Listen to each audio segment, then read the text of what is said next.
चालबाज ड्रामे के टीजर ने आज देखने वालों के कलीजे ठंडे कर दिए हैं। आखिरकार वो थप्पड़ पड़ ही गया जिसकी गूंज का इंतजार हम पिछली 60 इकसात से कर रहे थे। असद का जब्त जब टूटा तो वो तूफान बनकर आयजा पर बरस पड़ा।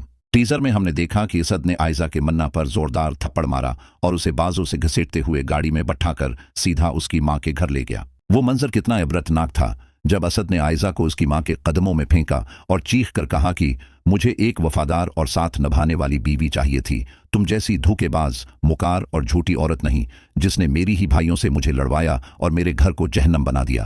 असद तो ये कहकर और आयजा को वहीं छोड़कर पलट जाएगा, लेकिन दोस्तों इसलिए ड्रामा और इसलिए जंग तो अब शुरू होगी। असद के जाने के बाद आयजा को यकीन नहीं आएगा कि उसका घर, उसकी बादशाहत और उसका शौहर सब खत्म हो चुका है। वो धाड़े मारकर रोएगी, लेकिन अगले ही लम्हे उसका सारा गुस्सा और नफरत उसकी अपनी मां की तरफ मुड़ जाएगी। आयजा जानती है कि असद को सब कुछ उसकी मां ने बताया है। वो जख्मी शेरनी की तरह अपनी मां पर झपटेगी। अगली किस्त में आप देखेंगे कि आयजा अपनी मां का गरीबान पकड़ने की कोशिश करेगी या उनके सामने खड़े होकर चीखेगी कि खुश हैं अब आप, मिल गया सुकून आपको।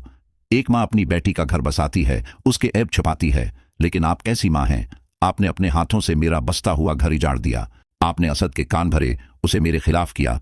आज अगर मैं सड़क पर आ गई हूं तो उसकी जिम्मेदार सिर्फ और सिर्फ आप हैं। आयजा अपनी मां को बद्दुआएं देगी, कहेगी कि मैं आपको कभी माफ नहीं करूंगी, आपने मेरी जिंदगी बर्बाद कर दी। लेकिन यहां मां का किरदार बहुत मजबूत दिखाया जाएगा। मां जिसने सारी जिंदगी आयजा की गलतियों पर पर्दा डाला, आज वो भी फट पड़ेगी।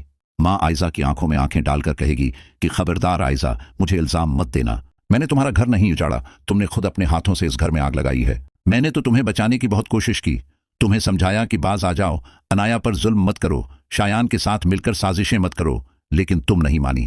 तुम अपने तकब्बुर में फिरौन बन गई थी। आज जो असद तुम्हें छोड़कर गया है, ये मेरी वजह से नहीं बल्कि तुम्हारे अपने काले करतूतों की वजह से है। ये मुकाफाती अमल है आयजा। तुमने अपनी बहन का घर उजाड़ा था, आज कुदरत ने तुम्हारा घर उजाड़ दिया। माँ और बेटी का ये मुकालमा बहुत तवील और जज्बाती होगा, जहां आयजा अपनी गलती मानने के बजाय सारा मलबा अपनी माँ पर डाल रही होगी। दूसरी तरफ असद जब अपनी माँ और आयजा को छोड़कर वापस अपने घर आएगा तो वो बिल्कुल टूट चुका होगा। वो घर जो कभी हंसता बसता था, आयजा ने उसे वीरान कर दिया। असद सईदा आशिर और एशिल के पास जाएगा। इसकी आंखें झुकी होंगी, वो अपने छोटे भाई और भाभी से नजरें नहीं मिला पा रहा होगा।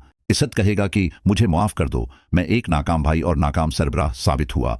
मैं आयजा की चकनी चपड़ी बातों में आ गया और तुम लोगों पर शक किया। एशिल मुझे माफ कर दो। आशिर आगे बढ़कर असद को गले लगा लेगा।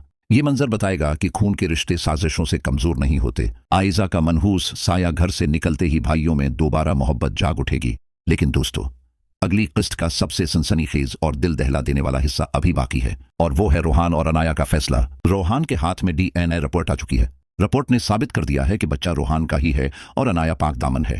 ये सच जानने के बाद रोहान पर क़यामत टूट पड़ेगी। वो रोता हुआ दीवानों की तरह अनाया के कमरे की तरफ भागेगा। रोहान जाकर अनाया के कदमों में गिर जाएगा। वो गड़गड़ाएगा, हाथ जोड़ेगा कि अनाया, खुदा के लिए मुझे माफ कर दो, मैं अंधा हो गया था, मैं बहक गया था, देखो रिपोर्ट आ गई है, ये हमारा ही बच्चा है। लेकिन अनाया अपनी अलमारी से वो कागज निकालेगी जो रोहान ने गुस्से में साइन किया था। अनाया कहेगी, ये देखो तुम्हारे दस्तखत, तुमने अपनी औलाद का सौदा किया था, अब बाप बनने का शौक क्यों जागा है?